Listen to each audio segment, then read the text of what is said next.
Well, get your best rhymes and snapping fingers ready.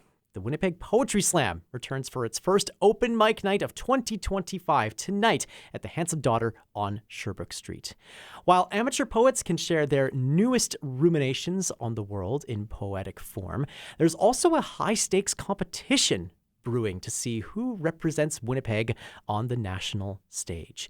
Jules Stevenson is the marketing coordinator with the Winnipeg Poetry Slam and joins us live here in the Classic 107 studios. Hello, Jules. Hello. Nice to be here. Nice to have you with us. First of all, for those who may not have checked out the Winnipeg Poetry Slam before, maybe you can take us inside the Handsome Daughter and what people might be able to expect tonight. Mm-hmm. Yeah, so you walk in, grab yourself a drink, and then we are in the back of the building. And what you can expect is there's a sign-up sheet, and anybody is welcome on the stage. We want to hear your stories, your poems, whatever you have to tell us. And yeah, so it's going to be a very, very fun night. And then at the end, we have a competition between Bright Word and one of the many to see who's going to the Canadian Individual Poetry Slam. Wow. Okay, I want to get into that in just a second. But for the open mic participants at this kind of an event, what sorts of topics or things do people typically address? Mm-hmm. Well, it's very, very, very diverse. A lot of people will tell poems about their personal experiences, their personal stories, lots of stories of survival, and just the difficult things that they've been through. We also have a lot of poems about Winnipeg and what it's like living here. It's very, very diverse. Lots of poems about love and anger and just all of the emotions. Wow. So lots of, maybe not anger, but, there's some friendly competition energy going into tonight's performances as well because of this high-stakes battle that you mentioned where the winner goes on to represent Winnipeg at this national championship. What can you tell us about the two poets that are competing and what people can expect from a poetry battle? Mm-hmm.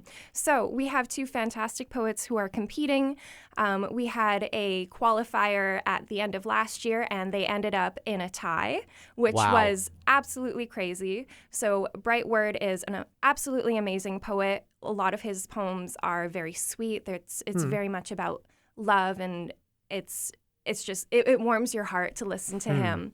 And then one of the many is he has a musical background, so he has a lot of rhythm, and just the way he writes and the way he just his rhythm is amazing. So yeah, it's going to be very, very interesting. They're very different poets, and I'm excited to see who wins. Yeah, stylistically, they sound quite different. I wonder who judges a competition like this and how did they come to the conclusion at the end of last year that this is going to end in a tie?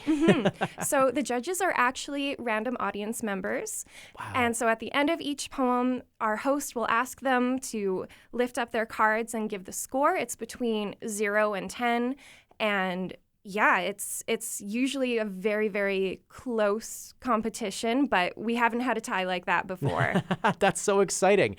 Back to the open mic night aspect of the evening for a second. I understand that there is quite an expectation that this isn't quite. You're not going to typically hear your stereotypical sort of open mic poem. This is very free form, and as you mentioned, audience and members can share any number of stories in this experience. How do the works that you hear at these poetry slams maybe defy the expectations of what poetry can be? So we're under our goal is to provide a platform for people. We have this open mic, open stage where we encourage you to come up and just tell your story, which is completely unique to you.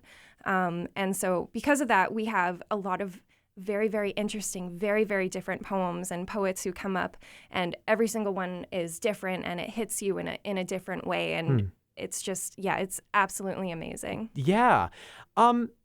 You've been to a few of these, of course, in your role as marketing coordinator. What's maybe special to you about sharing poetry together versus sharing any other kind of art form in this setting and as a like at a concert for music or a performance of ballet, as an example. In other words, maybe what's the power of poetry in a community context?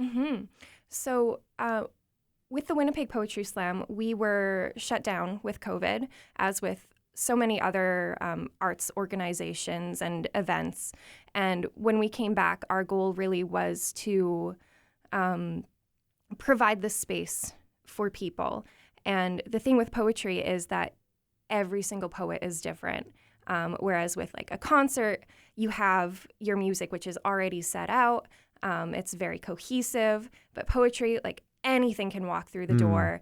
I am just constantly surprised by what people come up with and just so impacted by their stories. Going back to that first-timer's experience for somebody who is going to be walking into this poetry context tomorrow night, what do you think is going to surprise them?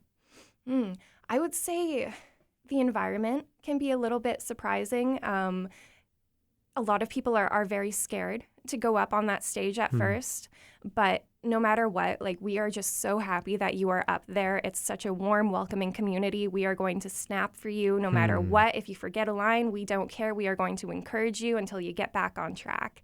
So yeah, it's a very, very welcoming environment. Yeah, sounds very supportive. If people want to participate in the Poetry Slam, if they're hearing you talk and they're saying, yeah, I want to give that a try, how do they go about doing that tonight? Yeah, so our doors are going to open at 6 o'clock and you sign up at the door. And then we're going to just pull names out of a hat. Okay. Sounds very easy to follow along. Jules, thank you so much for joining us here in the Classic 107 studios and telling us more about this Poetry Slam. Awesome. Thank you so much for having me.